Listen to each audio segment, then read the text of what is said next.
go check out the previous video. I had to reset because my feed had been so compromised that what had over 100 viewers at one point was down to 6. So I figured I'd reset. And trying to look into the history of the town I live in and the cemetery and whatnot, you end up finding a really interesting narrative. And one of the oldest avenues or oldest things in the town I live in is the theater, the Redford Theater. So I look into the Redford Theater and I end up looking up this Kunsky guy. Listen to this. Kunsky had been an early investor in Nickelodeon's beginning in 1905. During the first decade of the 20th century, small vaudeville-style theaters were used for stage and film. The Bayou was one of several small Nickelodeon theater owned by Kunsky. Kunsky made a lot of money operating these small theaters, but decided it was time for something bigger. John Kunsky hired architect C. Howard Crane, 1885 to 1952, was an American architect who was primarily active in Detroit, Michigan. His designs include Detroit's Fox Theater, Olympia Stadium, as well as Levesque Tower in Columbus, Ohio, which remains the city's second tallest building. Man, this guy was designing and doing all kinds of shit. Born in Hartford, Connecticut, Crane moved to Detroit in 1904. He was just born in Hartford, Connecticut. August 13th, 1885. He worked as a draftsman for several architectural firms, including Albert Kahn Associates, Smith, Hickman and Grills, and the office of Gustav A. Mueller, before opening his own office in 1908. Like Thomas W. Lamb and John Eberson, Crane specialized in the design of movie palaces. How? Movies weren't a thing back then. This was a brand new technology that really wasn't even very popular yet. And these guys specialized in the design of movie palaces in North America. Crane's career would include some 250 theaters in total. He designed and built, because they never really talk about who the construction company is. 250 theaters. He designed exactly 250, not 251, not 249, 250 theaters total, with 62 of them in the Detroit area alone. His 5,174-seat Detroit Fox Theater was the largest of the Fox theaters. The 4,500-seat Fox Theater in St. Louis was its slightly smaller architectural near twin. These were considered to have been his architectural masterpieces. Among the 5 massive Fox theaters, Crane also designed the Brooklyn Fox, with 4,088 seats raised. Crane also designed Olympia Stadium, Detroit Olympia, which eventually had seating for 13,375, plus standing room for 3,300. Olympia, used by the Detroit Red Wings, was razed in 1987 as that destroyed. Crane also designed many office buildings. Most of his many downtown movie palaces had attached office towers that he designed. The Fox United Artists State Capitol. However, Crane's office tower masterpiece is the 47-story, 555-foot tall Levesque Tower in Columbus, Ohio. Oh, yeah, so he also designed this.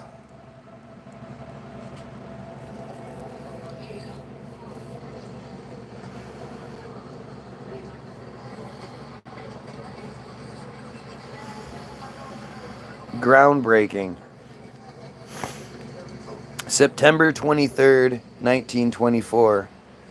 Completed September 21st, 1927. It literally took 3 years to build this building.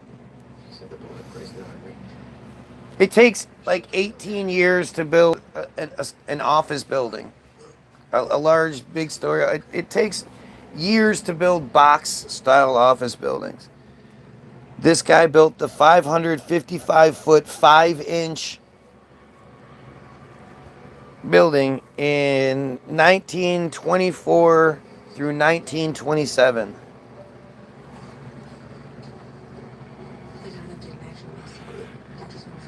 Designed by C. Howard Crane, the 353,768 square foot Art Deco skyscraper was opened as the American Insurance Union Citadel in 1927, and at the time was the 5th tallest building in the world. Built at a cost of $8.7 million back then, which was a gazillion today. The tower's design incorporates ornate ornamentation and a terracotta facade, and it was designed with 600 hotel rooms and 2 wings, as well as an attached performance venue and a palace theater.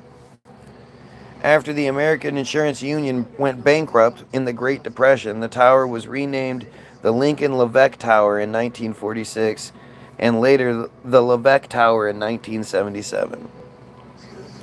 You have to be kidding me.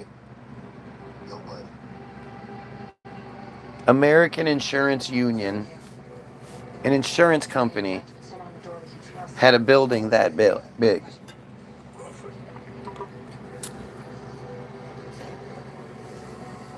Design and construction. Let's see what it says. What would become the Levesque Tower was commissioned by the American Insurance Union, a group formed in 1894 as a, quote, fraternal insurance company, secret society, and social club. What the fuck?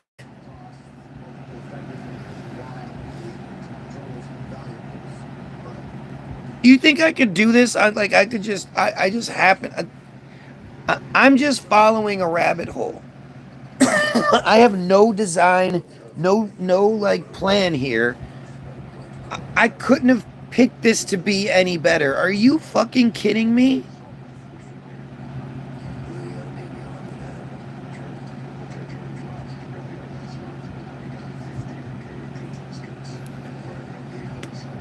None of the American Insurance Union thing is blue, so I can't. It's not like there's anything to that I can look up about this secret society. What's up, Matt? This is just insane.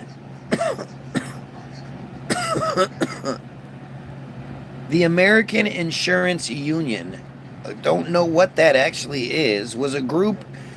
This building was commissioned by a fraternal insurance company, secret society, and social club. They commissioned the 5th tallest building in the world at the time. Are you serious here? By John J. Lentz.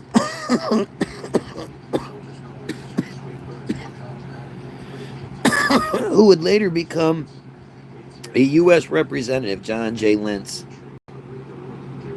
was a good old boy, never meaning no harm. Beats all you never saw, been in trouble with the law since the day they was born. John Jacob Lentz was an American lawyer and politician who served as U.S. representative from Ohio for 2 terms from 1897 to 1901. Born near St. Clairsville, Ohio, Lentz attended common schools and the St. Clarence High School. He was a school teacher for 4 years. He graduated from the National Normal University in Lebanon, Ohio. The National Normal University opened in 1855. There's literally nothing to this. National Normal University was a teacher's college in Lebanon, Ohio, located in southwestern Ohio. It opened in 1855 as Southwestern Normal School and took the name National Normal University in 1870.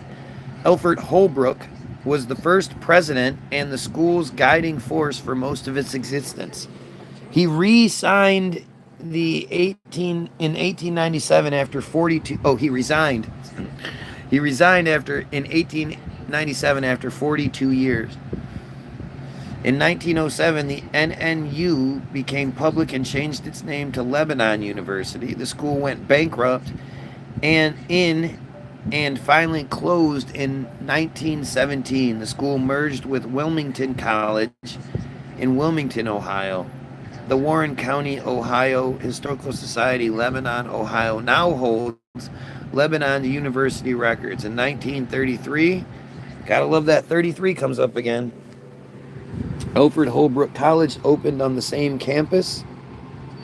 AHC moved to Manchester, Ohio, where it closed in 1941. The original campus was demolished in 1977. That's it. That's all you get. Now, Wilmington College.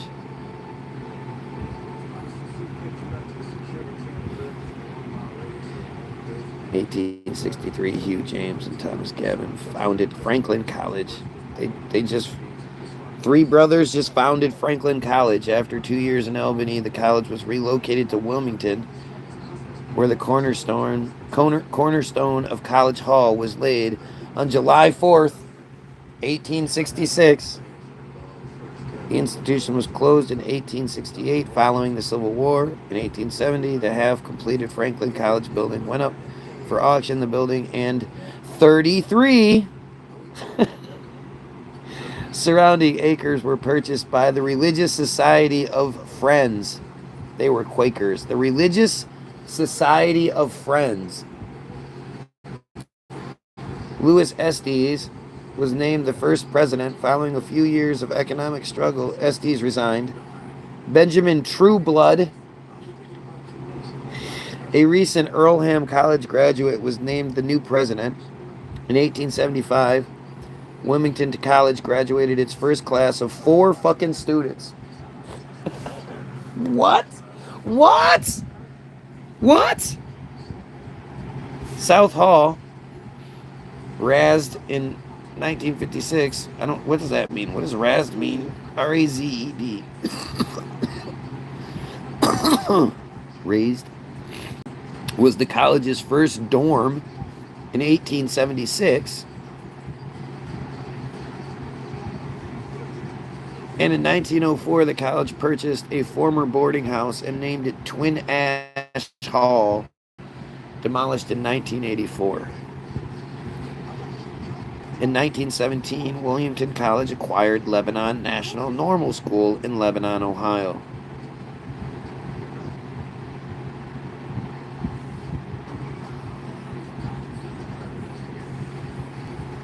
I mean,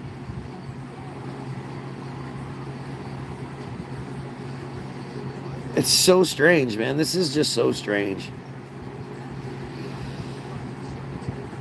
And we're back to the John J. Lentz, who was the... What was he? 1887, and then attended the University of Worcester in 1887, 1878. Where's Worcester? Worcester is in Worcester, Ohio. It's a Presbyterian, founded by the Presbyterian Church in 1866.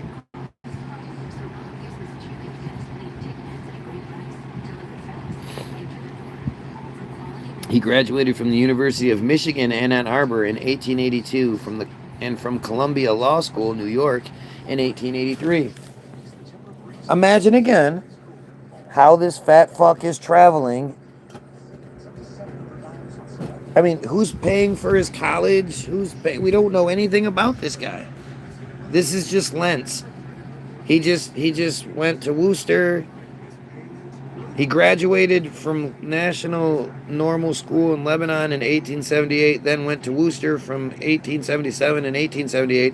Then he graduated from the University of Michigan, one of the most prestigious schools in the land, in 1882, and from Columbia Law School in 1883. He's just fucking knocking this shit out, you guys. He was admitted to the bar in Columbus, Ohio in October of 1883. Of course. I mean, he graduated in if he graduated in 1883, that would mean like around June, you would assume, right? When did college graduations commence? Girl who went to college, when do college graduations commence? In May. So from May to October, he figured out, studied the bar, where again, what was the bar? Admission to the bar of the United States is granting of permission by a particular court system to a lawyer to practice law in the jurisdiction.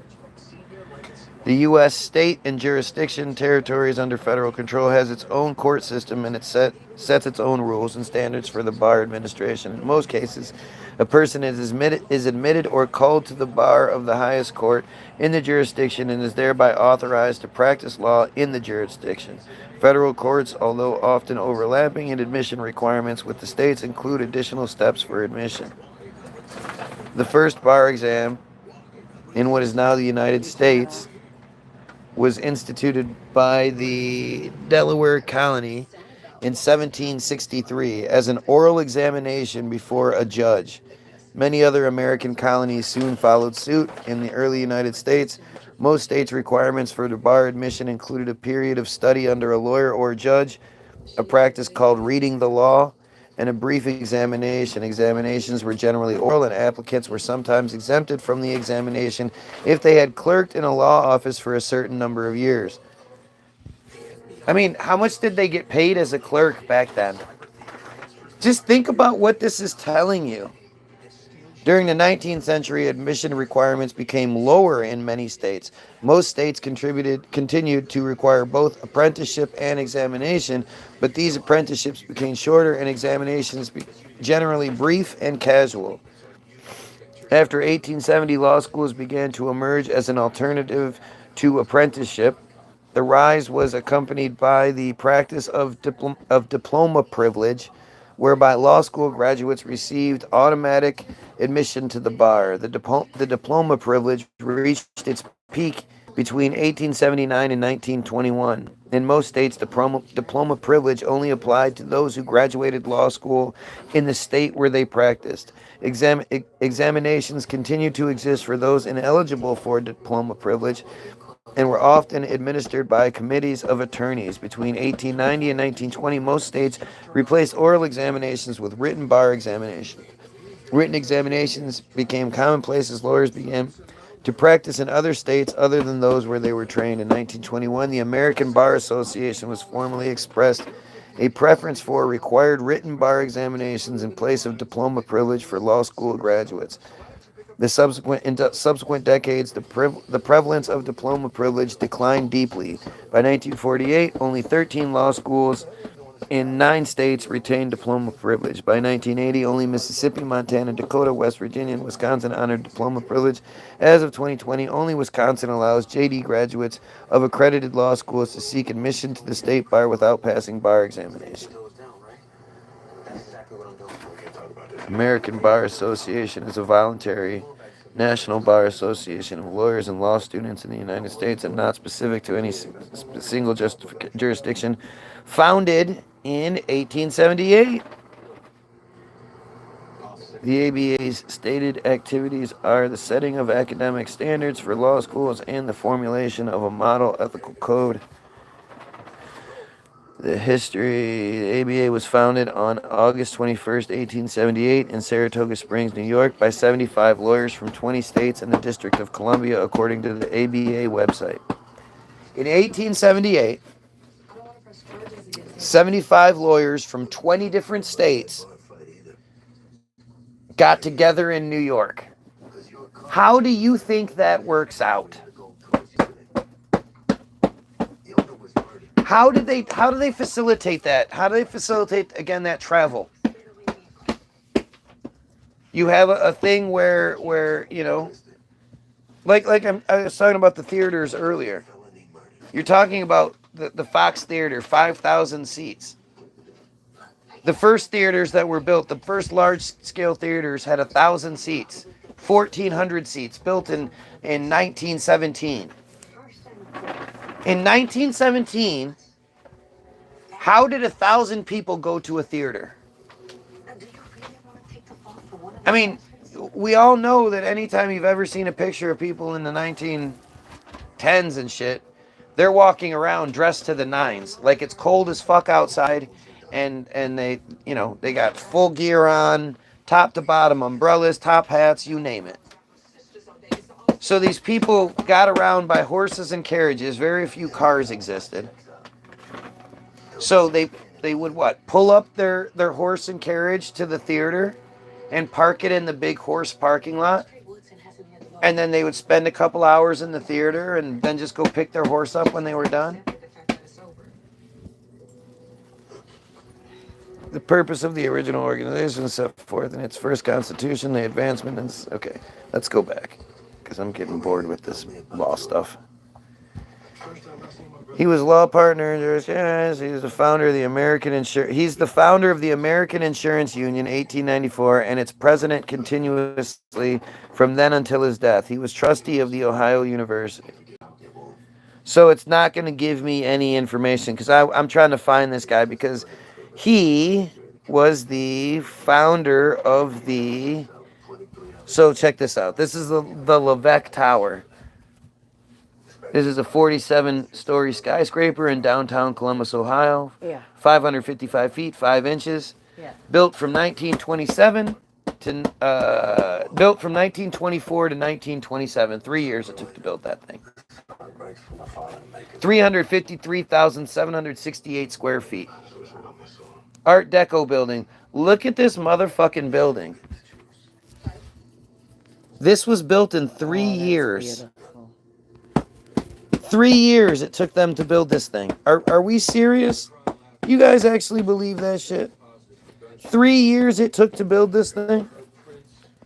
And that's a long time considering, you know, when we're told this was built. But I wanted to where did it say this? Okay, so listen to this.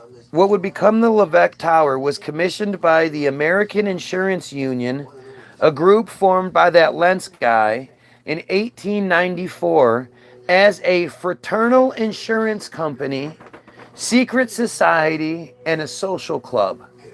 That's what this building was commissioned for. As just a playground for the rich. Yeah. So they just built the 5th tallest fucking building in the middle of Ohio. 5th tallest building in the world in the middle of Ohio. It was the 5th tallest building at the time, and it was 555 feet, 5 inches. Because that's not them fucking around and just laughing at us. That's reality, right? Who would later become was founded as a fraternal insurance company, secret society, and social club by John J. Lentz, who would later become U.S. representative and who served as president of the American organization, originally named the American Insurance Union Citadel.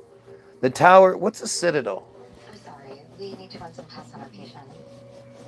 A citadel can refer to several things. Most commonly, it is a fortified area within a city, like a castle or a fortress, designed for defense and control.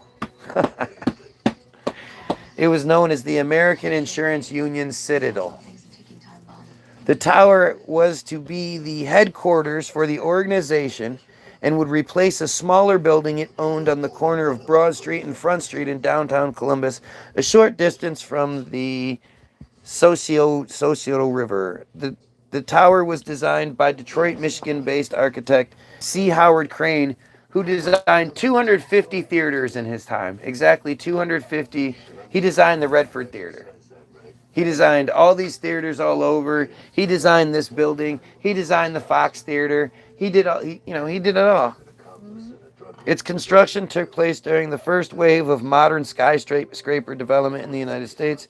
The original plan for the tower was to have three principal components: a 47-story tower flanked by a pair of 18-story wings with a total rentable area of 53,768 square feet. The 287-seat Keith Albee Theater, later named the Palace Theater, and the 600-room Delshire Wallach Hotel. It was measured 188. It was it was to measure 188 feet along both Broad and Front Streets, with 44 floors of occupied space and three additional floors, helping it to reach 555 feet 5 inches in height. This initially set the building 5 inches taller than the Washington Monument. Designed in the Art Deco or Modern style, the building took inspiration from Byzantine architecture, particularly religious buildings constructed in the 4th through the 13th century. Right, because he had this great knowledge of that shit. Initially, Crane considered stone for the building exterior, but later decided on cream-colored terracotta despite concerns its blocks would be small and prone to warping. The design featured a large number of figures situated 495 feet and higher along the building's facade and around its pinnacle, including eagles with wingspans up to 22 feet and giants and angels up to 26 feet tall. For who? Who would ever see these designs all the way up there? Some of these were later removed after concerns about falling materials and to obtain unobstructed penthouse views. An octagonal Bartesian. What's a Bartesian? Also called, or is this thing? That's a Bartesian. Never knew that. Is an overhanging turret projecting from the walls of late medieval and early modern fortifications from the 14th century to the 18th century. Was designed at the top of the building with long, narrow loop windows, and it was topped by a dome with a heraldic imagery. Heraldic imagery. Inside, the building contained marble imported from Italy and Belgium. Because importing marble from Italy and Belgium in insane quantities to Ohio was something easily done in 1924 through 1927. You have to be kidding me that you would believe this. And public spaces were decorated with bronze and mosaics. 3 years. The building lobby was designed with a marble floor and a bronze plaque containing the building's horoscope, and which shows the positions of the planets at the time that the building's cornerstone was laid. In 1921 or 1924 through 1927. Because of course he would design it in that style. Following completion, the building was lit at night to accentuate the architectural features, and its 4 turrets were also lit with floodlights to make a landmark for aviators, which at times made it visible for up to 20 miles as a navigational aid. The top of the tower was also designed to accommodate mooring for zeppelins, airships. We are questioning the authenticity of them, let alone the impossibility of these things. Right? I mean, again, the idea that somebody's crying about what I'm doing instead of, either participating or just leaving, but crying that I'm doing it. They know they can't answer any of these for any of this shit. You don't believe that they were capable of building this building in 1924, dude. You know, I don't care who you are, you're not that dumb. I know you believe in Jesus and all this other bullshit, but you cannot believe that they were able to build this immense building. Not only is it 555 feet 5 inches tall, with imported Italian and Belgian marble, it's huge. It extends tremendously down each side of the street. I don't remember how far, but this building is gigantic. To this day, this building is gigantic. So this is I'm reading you the construction history of this building, right? Following completion, the building was lit at night to accentuate its. Oh yeah, we already did that. Right. Let's see. Elevators serving the building were a micro self-leveling type, automatically controlled by push buttons, could travel at 900 feet per minute, which rose to the 41st floor. A shuttle elevator ran from there to the observation deck. Water tanks for fire protection and plumbing were placed on the 23rd and 43rd floor, and the building was also designed with duplicate mechanical systems for redundancy. Man, this guy was spectacular back in the 20s, designing all these buildings and shit. Now, remember, I mean, we don't know when it was actually commissioned, when construction started. Well, maybe they'll tell us. An executive dining room termed the Mid-Air Club was built on the 43rd floor, sponsored by local businessmen and aviation enthusiasts. The 44th floor served as an observation deck that would be open to the public for 25 cents. The floor featured 24 floor-to-ceiling windows, as well as an observation balcony on the 46th floor, which would be reachable only by ladder. In all, 60 construction contractor companies were named to build the structure, which cost a total of $7.8 million.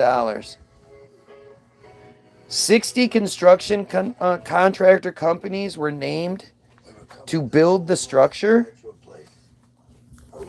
What?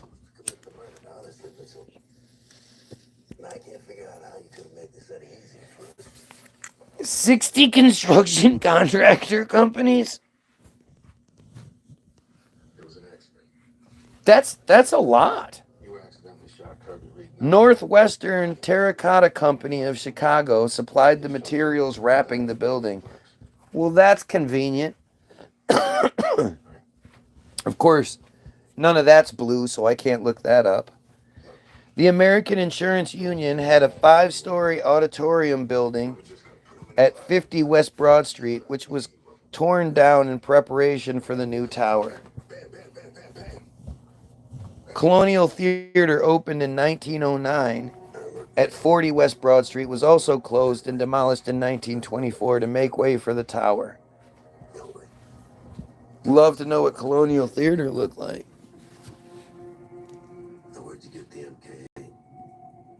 So, who are these details for? Who's ever going to see that shit? And they're just stacking bricks up, huh? And then stacking bricks up and then carving that shit into the walls. Carving that shit into the facade. All that terracotta, they carved all that shit in there.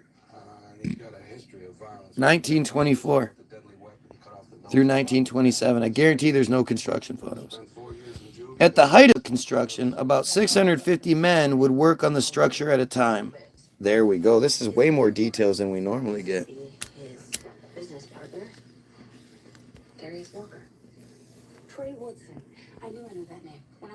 Groundbreaking for the tower took place on September 3rd, 1924. Excavation commenced after that, with 44 caissons A pile or piling is a vertical structural element of a deep foundation, driven or drilled deep into the ground of a building site. The deep foundation is a type of foundation that transfers building loads to the earth farther down from the surface than the shallow foundation does the subsurface layer or the range of depth.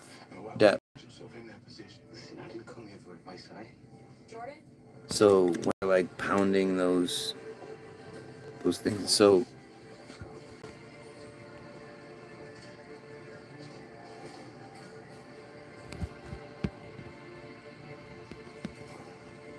44 of these things sunk 114 feet into the bedrock for foundation. How well we're in a relationship, all right. Given the information I got, though, I think it might be coming to What? And you will, babe. What technology did they have back then? For a lot of your drug activity, that's the price of the information you provide. What technology are we talking about? In 1924 that facilitated sinking 44 of these structural elements 114 feet into the bedrock for a foundation. I mean, just think about that. Yeah. It's the stupid person that asks questions about these kinds of things. The smart person just believes it without any explanation. Okay, into the bedrock for a foundation. Through 80 feet of water using air pressure. What?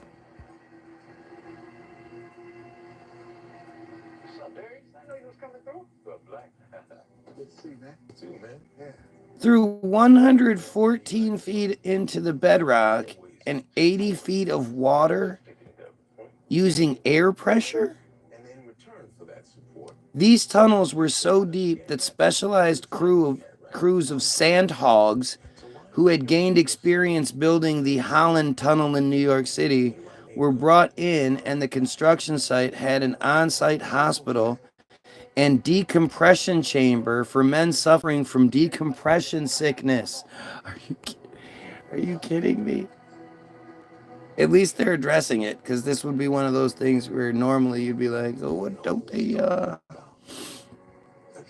On January 26, 1925, an accident occurred underground that killed 4 workers when a toxic gas was accidentally released during the setting of the Caissons. Or the Caissons, I don't know.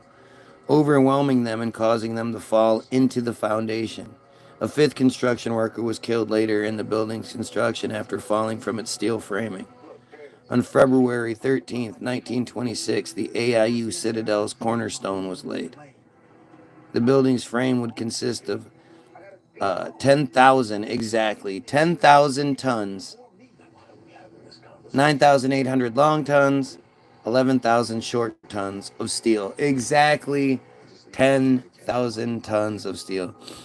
Made us believe basics are amazing, and that's why we see these buildings, etc. It doesn't make sense based on the narrative, and then indoctrinated into believing. I mean, it's fucking insane. And would be wired with 100 miles of electrical wire. 137,000 feet of heating pipe for thousands of radiators, 67 electrical motors, 14,000 electrical outlets, and 1,756 windows. Construction of the building took 19 months.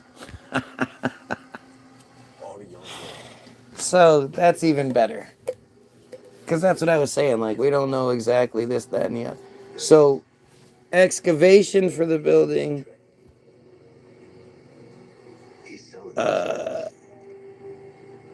what, 19 months, took 16 months to excavate it? I mean, it's 36 months. It took 3 years to build it. So 17 months to excavate it and then 17 months to build it. Or in the 19 months to build it, I mean. 9 months to build this monstrosity.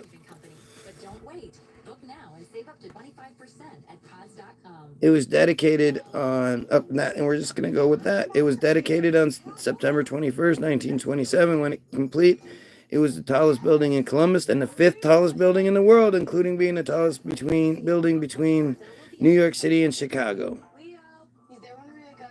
It's the 5th tallest building in the world, and it's 555 feet, 5 inches tall. The word citadel has a particular significance as an architectural culmination of a great humanitarian institution. In the old days of strong fortifications, such sites as Nuremberg, Chester, and Quebec were defended, first of all, by a surrounding wall, the foundations of which were protected by a moat. Within that wall was added as a secondary line of defense a citadel, such as the Lordy Castle, still standing inside the wall of that famous fortress, Carcassonne in southern France. Oh yeah, you know, just one of these giant star fort kind of things that ancient people built and we work harder to protect it. Visit amica.com today.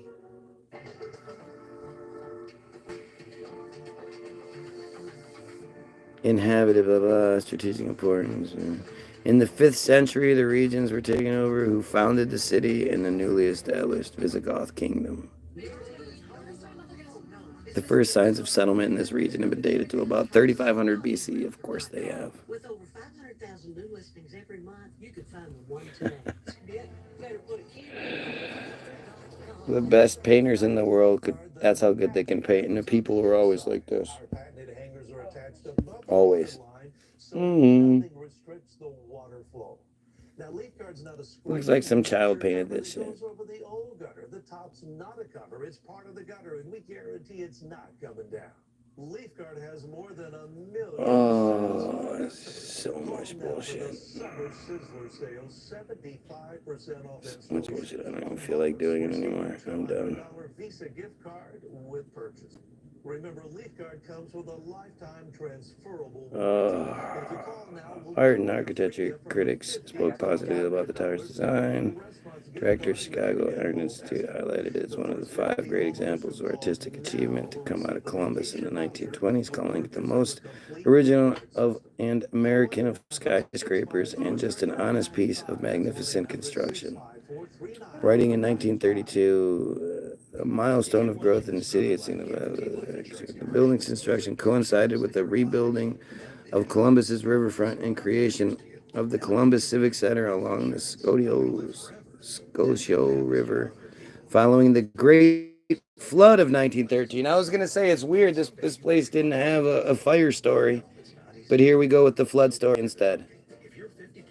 In the 1920s and 30s, the city saw a new Columbus City Hall built across the street. Great Flood of 1913 severely affected Columbus, Ohio. That looks like a flood, huh?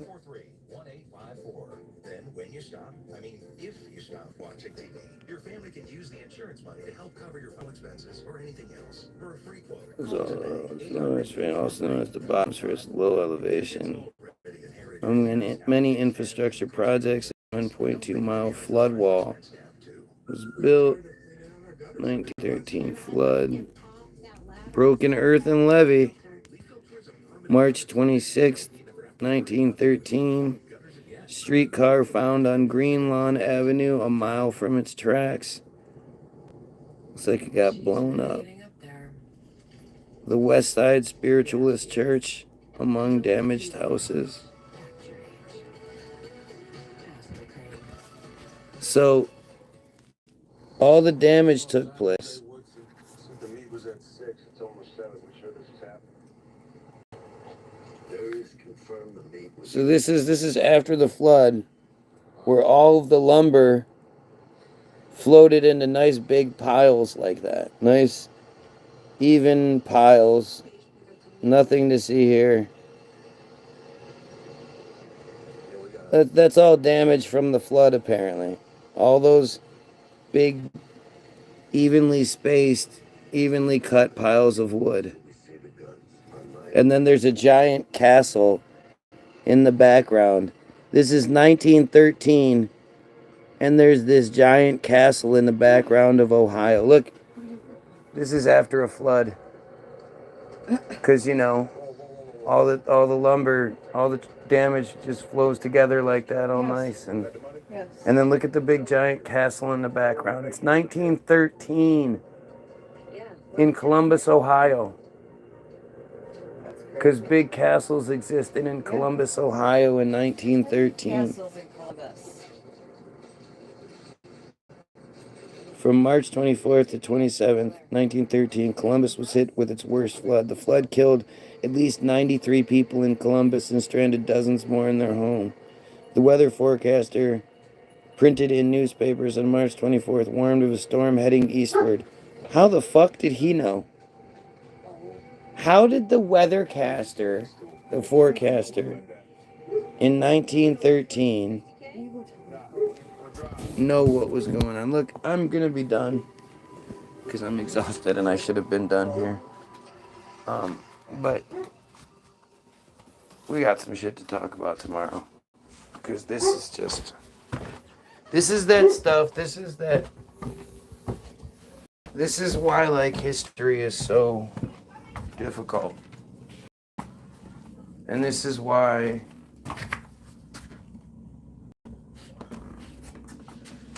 my wife hates history. And I mean, it's all right here for you to see it. I'm not looking up anything special. I'm literally trying to look up one thing or another. And because it's like, holy shit, what's this? Holy shit, what's this?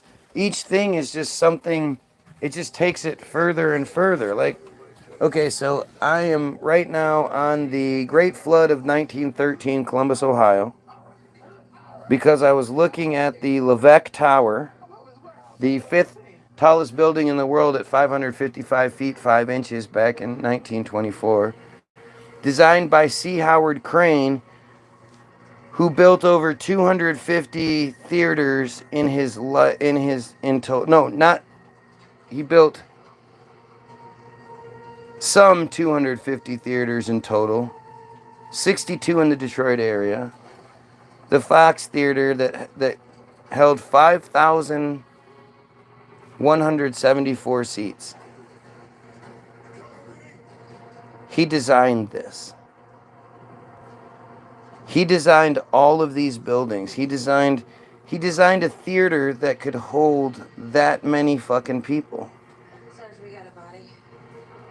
And this is because, you know, he designed the Olympia Stadium. Walk earlier in the afternoon. Nothing came up empty. And this is all like just There's 45 this is and we with John H. Kunsky, who owned the theaters and had all these theaters built by this guy, because I had the audacity to look up the Redford Theater, which was the most unique suburban theater due to its grand design back in 1928. So this was built in 1927. So while he's also does the design, and I would imagine has something to do with the construction process of the 555-foot Levesque Tower, he's also, you know, moonlighting while designing this theater and then a few other theaters around. Like, do you not understand how ridiculous this is? We're talking about 1920s. You couldn't do this today, let alone in the 1920s. So anyway, I'm done. I'm exhausted. I shouldn't be on here for this long today. So stupid. I had the opportunity to go to the cemetery, and this was the result of it. So, see y'all tomorrow. Have a great night. Pedophiles, kill yourself.